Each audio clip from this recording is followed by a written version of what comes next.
Sumainyo ang Panginoon. At sumaiyo rin. Ang mabuting balita ng Panginoon ayon kay San Lucas. Papuri sa iyo, Panginoon. Noong panahong iyon, umuwi si Jesus sa Nazaret na kanyang nilakhan, gaya ng kanyang kinagawian. Pumasok siya sa sinaguga ng araw ng pamahinga. Tumindig siya upang bumasa at ibinigay sa kanya ang aklat ni Propeta Isaias. Binuksan niya ang aklat sa dakong kinasusulatan ng ganito: Sumasa akin ang Espiritu ng Panginoon, sapagkat hinirang niya ako upang ipangaral sa mga dukha ang mabuting balita. Sinugo niya ako upang ipahayag sa mga bihag na sila'y lalaya, at sa mga bulag sila'y makakikita, upang bigyang kaluwagan ang mga sinisiil at ipahayag ang pagliligtas na gagawin ng Panginoon. Nilolo niya ang kasulatan at matapos isauli sa tagapaglingkod, siya'y naupo. Nakatitig sa kanya ang lahat ng nasa sinaguga at sinabi niya sa kanila, Natupad ngayon ang bahaging ito ng kasulatan, samantalang nakikinig kayo.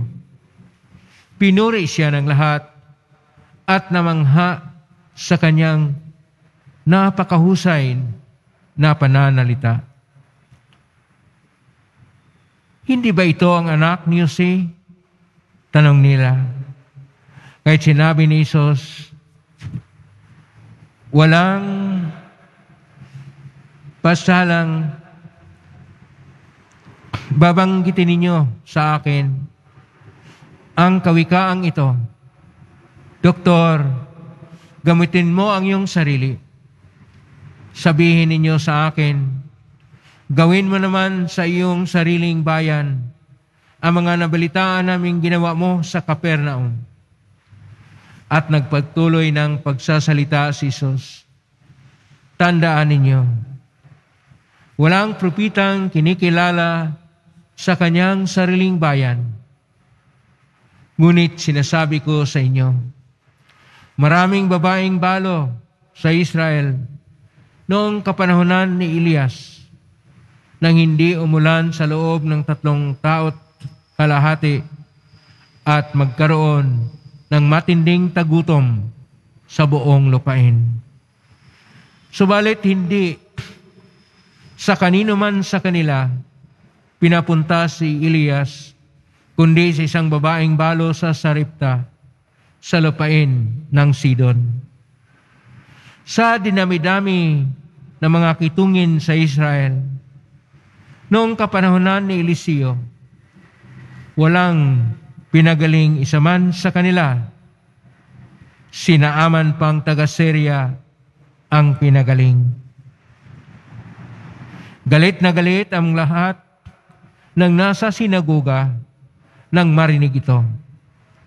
Nagtindigan sila at pinagtabuyan siyang palabas sa taluktok ng burol na kinatayuan ng bayan upang ibulid sa bangin.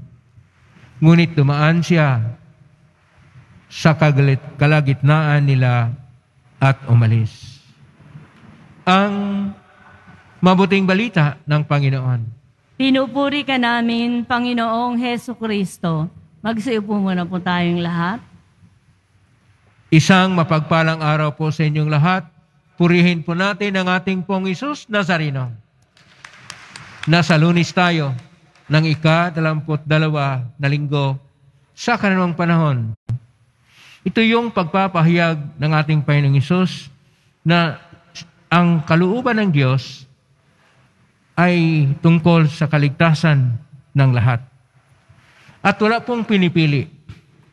Kaya sinasabi niya ang kasunod sa kanyang pagbasa sa aklat ng Propeta Isaiah, ang tungkol sa ginawa ng 2 propeta, si Elias at si Eliseo, ng mga propeta ng Carmel.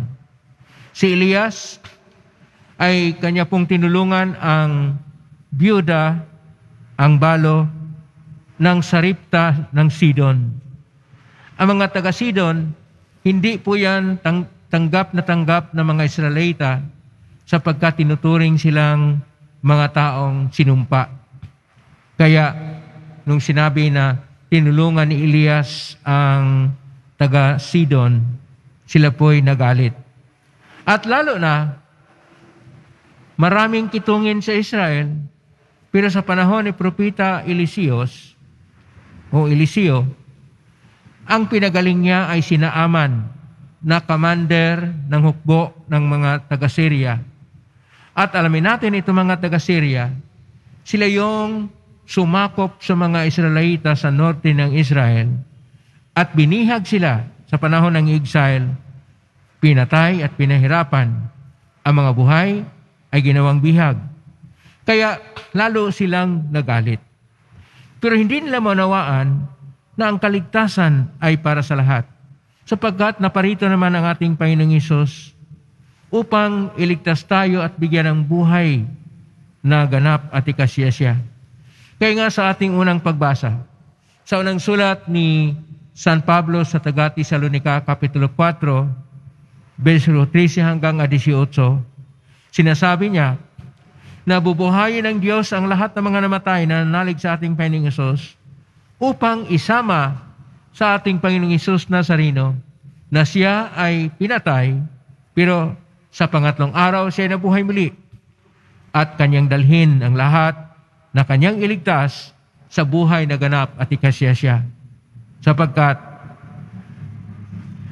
sinasabi pa sa Salmo 93 ngayon, paparito ang Panginoon upang hatulan niya tayo at kung tayo nararapat, ay bigyan niya ng buhay na walang hanggan.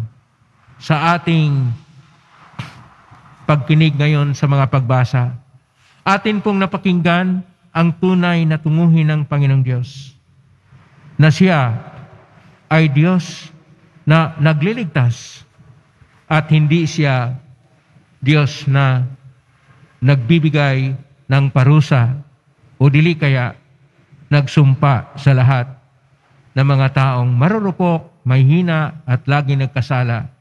Bagkus hinihikayat niya na ang lahat ng mga tao sa kanilang karupukan at hinaan, binibigyan ng pagkakataong magbalik loob at mangumpisal at magkaroon ng pagbabago upang sila ay manumbalik muli na maging bayang kanyang tinubos, kanyang pinagpala, at dahil pinabanal ng kanyang pagpakasakit at kamatayan sa krus, tayong lahat ay maging mga taong hinirang sa bagong bayan ng Israel o bagong Jerusalem o bagong Israel na kung saan lahat tayo ay mapabilang sa pinagharian ng Diyos.